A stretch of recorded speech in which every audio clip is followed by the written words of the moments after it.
Well, hello, hello, hello, and welcome to another episode of Ladies Listen Up. What is your relationship with your money?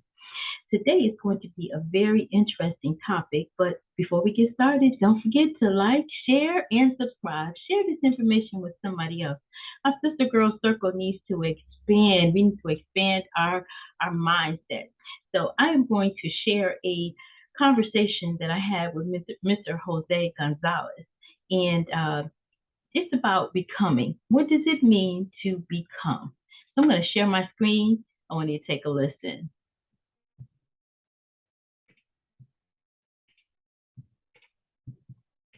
Oh, I'm getting a little bit better, y'all. I'm going to be dangerous. Just a sec. There we go. There it is. Well, hello, hello, hello, and welcome to the conversation today. We are so excited to be here and sharing with you. Today, I have joining me my esteemed associate, Mr. Jose Gonzalez, aka Mr. Wealth Mindset. How are you today? I'm doing amazing. I'm doing amazing. Happy and excited to be here. Happy for this great conversation that we're about to have, Dr. Liz. Thank you for having me on. Wow, I'm just, with the conversations that we're having and the buzz that's going on, it's so amazing to be able to help people. And today, our topic is right on point. Becoming. Becoming. Who will you become? Wow. Love it. Love it. There's a lot to unpack here. Absolutely. This is a big mindset topic here, so I'm excited for it. Yes, it is. So I'm going to dribble and bounce the ball.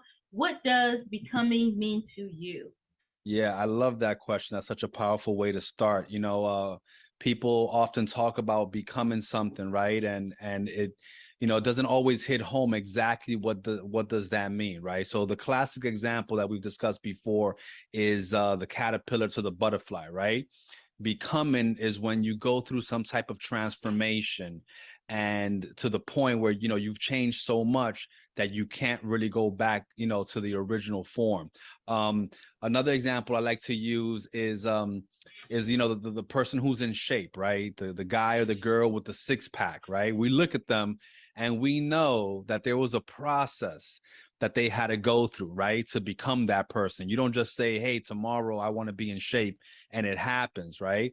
So becoming is going through a process of transformation that on the other end of that, you're going to be completely different than where you started, right? So you're going to have to, change perhaps your body, your habits, your mind. There's going to be a litany of things that you'll have to do.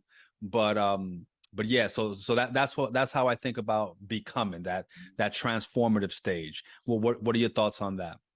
Absolutely. I love that parable that you gave about the butterfly and the caterpillar. One of my favorites is the diamond, and how a diamond becomes the beautiful jewel that it is. Oftentimes when we want to go, we don't want to go through the heat or through the process, but becoming takes a lot of heat. It takes a lot of pressure. And if you hold on, what is the saying? What doesn't kill you make you stronger. Absolutely. So when you hold tight to all of the pressure and everything, that's what becoming to me means. It means that it's not what we weren't promised that it was going to be all sunshine. So and when you're working out, when we take it to the health part, I've committed to 3 days a week, and on my better week 5 days a week, because I have a specific goal. And there's some days I wake up, I don't want to go through the pain, I don't want to go through the stretching, I don't want to go through that process. But what I'm seeing, and this has been this month number 3, July, nice. August, September. Yeah, 3 months. Okay, time flies. 3 months. Yes, it does. But the thing of it is, the process, you start stretching more. And the area that used to give you the pain doesn't give you the pain as much.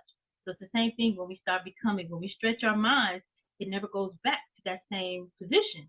That's right. So it gets better. So becoming I love it. Once you get the process, I love it. Yeah, no, I love what you said, because every little action reinforces in your mind, and that kind of bleeds into where we're going next. But every action that you take, every time that you show up and you do that workout, whether it's 3 or 5 times per week, whatever it is, every time that you do that, it reinforces in your mind, this is the person that I am, and that kind of like, is what helps in the evolution of that. So I know that we've given some hints into this and bled into this, but we talked about what exactly it takes, right? How you become, right? Healthy, wealthy, whatever it is, that goal. How do you do that? You want to start that off?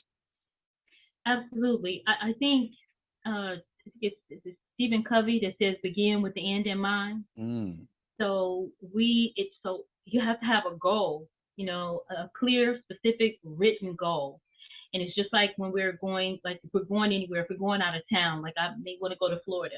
Well, I can't just get in my car and point it in some direction. I have to have a map to get there. I have to have a plan of action to get there. And so becoming, I believe it's that. It's having that end in mind, but also knowing that it's something that's going to evolve, because because every day you're becoming better, you're getting better, as long as you are taking those necessary steps. So for me, it's reading, it's making mm. sure that I lean into, just anything that's going to educate me. So every day I'm better than I was the day before. Love that. Love that. Yeah, no, I love what you're saying there. For me, when I think about this topic of how to become something, right? It's kind of like a two-part answer for me.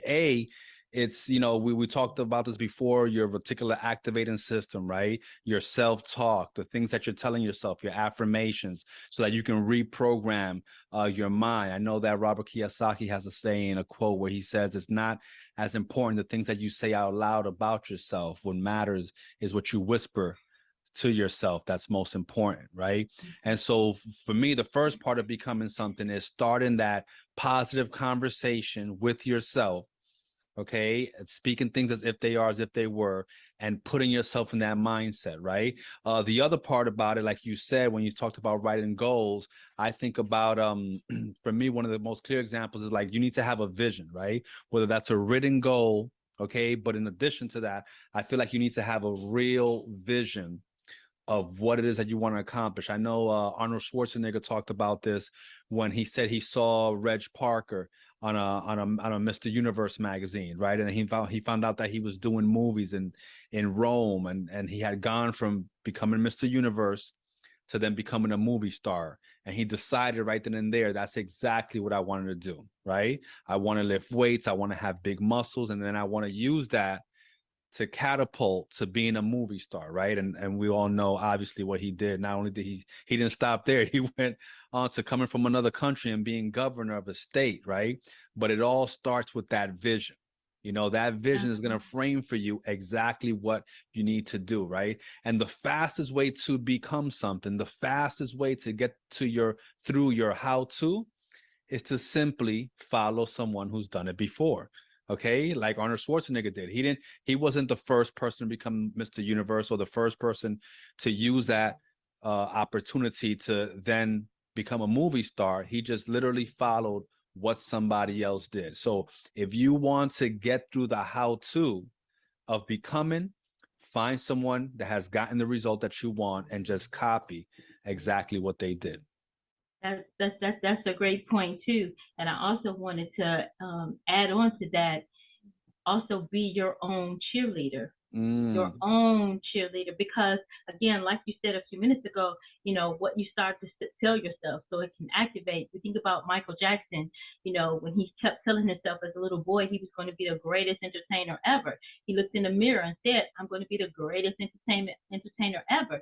So no matter what, because as we go through our daily journeys, people and things are coming to distract you, to put you know other thoughts in your head, but That's you have to right. be that one, that guard of your thoughts in your brain. Muhammad Ali, they asked him, why did he keep getting off the mat? He said, because the mat is no place for a champion. That's right. Again, you have to be your own champion. That's right. Ali said, I was the greatest. I said that before I knew I was, right? Yep, I love it. No, you're absolutely right. Same thing with Arnold Schwarzenegger. His father was a cop, right?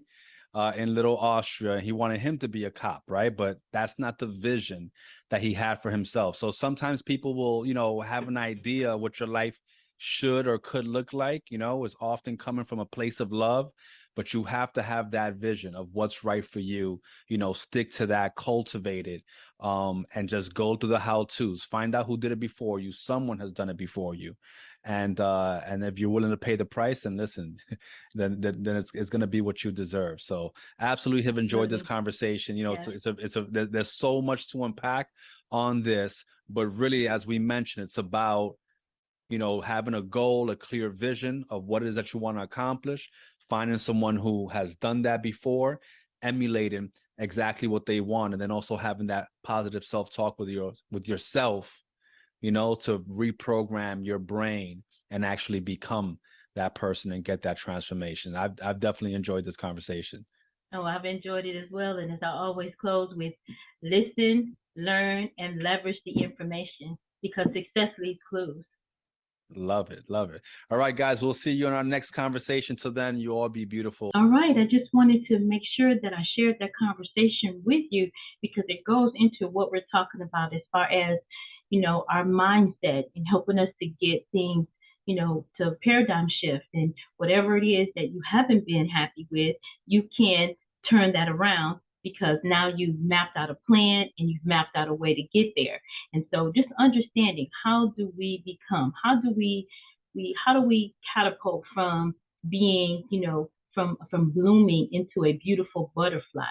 How do we do this? There are steps. There are, like we talked about in the video clip, there are, ways that we can start reprogramming our thinking and help us to start thinking a little bit differently. So when we talk about the wealth strategies and we talk about, asset diversification, and we talk about that, it won't be something that, that we're afraid of, and it steers us away from getting the results. Because as I always say, everything that you want is on the other side of fear. So when I end and I say listen, learn, and leverage, when you listen to the information, you write it down, you process it, you go back over it and learn it, you fact check, you do all of those things, and then you leverage that information to help catapult you into your goals. So I hope that was a conversation that was helpful to you. Don't forget to like, share, and subscribe. Share this information with someone else. I look forward to seeing you in the next conversation. Bye for now, and stay fearless.